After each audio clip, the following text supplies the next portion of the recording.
The Los Angeles Chargers' secondary is about to undergo a major transformation, and most don't even see it coming. With 7 defensive backs on the roster, $70 million in cap space, and a new regime that's known for finding hidden gems, we're looking at what could be the most interesting secondary rebuild of 2025. Remember when everyone was panicking about the Chargers' defensive backfield last season? Well, I've been breaking down the film, studying the roster construction, and analyzing Joe Hortiz's recent moves, and let me tell you, what's coming next might surprise you. I'm going to break down exactly why the current depth chart isn't what it seems, show you some under-the-radar prospects that could transform this secondary, and explain why the Chargers' approach to free agency might be completely different from what you're expecting. What's up, football fans? Welcome back to another in-depth NFL analysis. Today we're breaking down some crucial developments for the Los Angeles Chargers, and there's quite a bit to unpack here. What's up, buddies? Welcome back. If you are new here, make sure you hit the subscribe button. We cover all AFC West news here on this channel. Now, let me tell you, this offseason is absolutely packed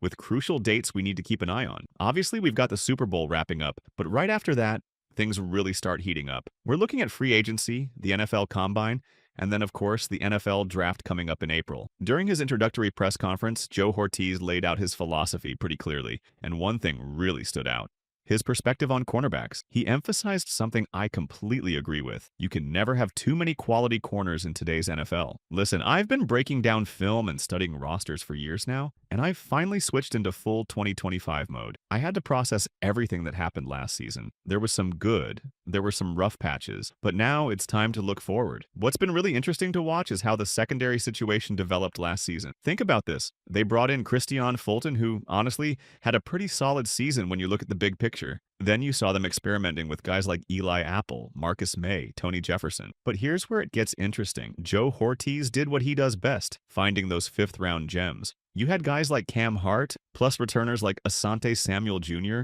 Josser Taylor, and Dean Marlowe, all coming back from the previous year. Now, let's break this down in a way that might surprise you. Look at where they started last season. You've got Tuli Tuipulotu, Hart, Dean Marlowe, and Josser Taylor as your only corner. At safety, you're working with Derwin James, Alohi Gilman, and Kendall Williamson. I mean, at that point, you're looking at what I'd call a DEFCON 3 situation in that secondary. But here's what's fascinating. They managed to make it work. When you add Kristian Fulton and Asante Samuel Jr. into that mix, even though we had no idea what Fulton would bring to the table, and Samuel only played 4 games all year, what they accomplished is pretty remarkable. Let's look at the current DB situation for 2025. You've got 7 guys on the books right now: Derwin, Alohi, Kendall Williamson at safety, and Tuipulotu, Hart, Dean Marlowe, and Josser Taylor at corner. Now, Tuipulotu, you've got to feel great about what he brings to the table. Hart has shown some real promise too. I'm still high on Dean Marlowe, even though he spent time on IR. He's an ascending player that this coaching staff clearly believes in. At safety, you're looking at all-pro Derwin James doing what he does best. Alohi Gilman is interesting. He's kind of feast or famine. You'll see him make these incredibly smart game-saving plays, and then sometimes you'll see the opposite.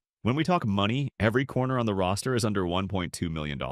But that safety group, that's where the bigger contracts are, with Derwin James earning that premium salary. Now, looking at the salary cap situation, you're looking at about $70 million in space for 2025. With some strategic moves, they could push that to $100 million pretty quickly. For reference, Derwin James is carrying a $24 million cap hit with a $4.2 million dead cap if they move on. Alohi Gilman's sitting at a $6.75 million cap hit with $2.25 million in dead money. But here's my take. After listening to Joe Hortiz and watching what this secondary went through last year, I don't see any surprise cuts coming. Credit where it's due. Steve Clinkscale did an impressive job getting these guys ready to step up when needed. Now, looking at who they absolutely need to bring back, I'd put that number at 2.5. And here's why. Let's break down the cornerback situation first. Asante Samuel Jr. is a really interesting case. Back in July, there was a completely different conversation about him. Sure, he's a great cover corner, but there were still some concerns about his tackling. And after this past season, where he only played 4 games in his contract year, it's become a real question mark. Let's be real here. It might be time to respectfully part ways. Though, interestingly enough, this could be a perfect buy low situation, given his limited playing time last year. That situation with his absence was pretty strange. We didn't even get the full details until the season wrapped up. Speaking of buy low opportunities, let's talk about Kristian Fulton. He started the season hot, quickly establishing himself as CB1. But then things got interesting. His coverage skills started to waver as the season progressed, and there were definitely some games where opposing receivers gave him trouble. But here's the thing, even with that inconsistency, it was still one of his better seasons overall. The Chargers got great value from that signing, But the real game changer here is Elijah Molden, and I can't emphasize this enough. This guy solves so many problems in the secondary, not just at corner, but at safety too. That's the kind of versatility you dream about. Just listen to Jesse Minter's comments about Molden at the end of the season. When Molden went down with that injury late in the year, everyone saw the impact it had on that secondary. When you're working with a relatively thin room, losing a chess piece like that hurts. Looking at the safety position, Tony Jefferson's story is fascinating. He kept producing in big moments throughout the season, and get this, he wasn't even close to 100% according to his own late-season tweets. He's saying he'll be even better next year. Now, there's an interesting structural change coming with a new safeties coach, but looking at what Steve Klinkscale and Jesse Minter accomplished last season, it didn't seem to matter who was out there, that room was playing on a string. Could they improve? Sure. But when you look at the production they got from guys like Tuipulotu, Cam Hart,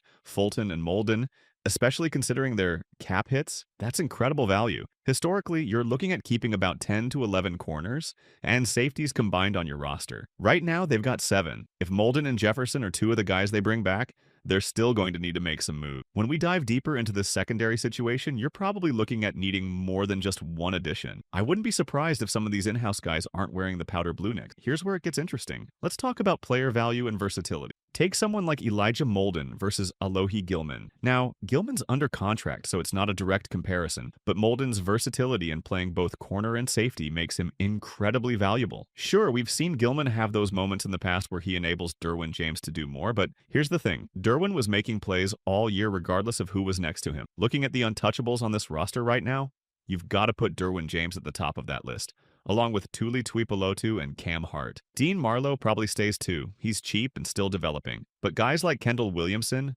Alohi Gilman, and Josser Taylor, those spots could be in flux. You could save almost $5 million by making some moves there. This is where Molden becomes so crucial. He gives you that depth at multiple positions. Now, when we talk about bringing guys back, I'm looking at Molden and Tony Jefferson as the priorities. But here's an interesting angle. Don't be shocked if Kristian Fulton comes back on a value deal. When you listen to Joe Hortiz talk about how he views cornerback depth, and after what they dealt with injury-wise last season, it makes sense. Speaking of Hortiz, I fully expect him to add at least one more corner to this room, whether through free agency or more likely through the draft. The priority for filling these positions is definitely high.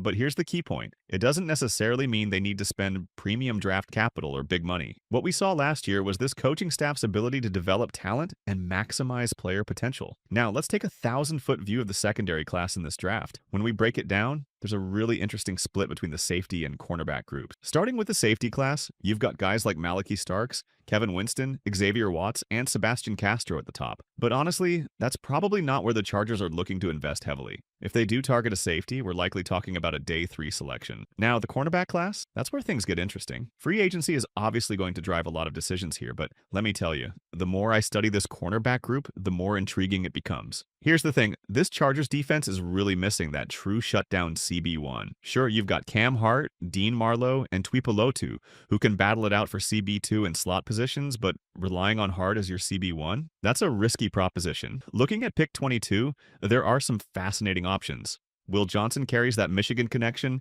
that we know Joe Hortiz values. But the guy I'm really intrigued by is Jody Barron out of Texas. Now, he'll probably be gone by 22, but let me tell you why he'd be perfect. We're talking about a guy who started at free safety, then primarily played slot corner in 2022 to 2023, and then took most of his snaps outside in 2024. That kind of versatility is exactly what this defense needs. Speaking of prospects, I'm high on. Let's talk about Jacob Parrish from Kansas State. Look, I know some people will get hung up on him being 5'10", but this kid is just flat out feisty. What he showed at the Senior Bowl practices was impressive, going up against bigger receivers, showing great anticipation, getting into passing lanes. Plus, his tackling technique is textbook. So my advice to Chargers fans?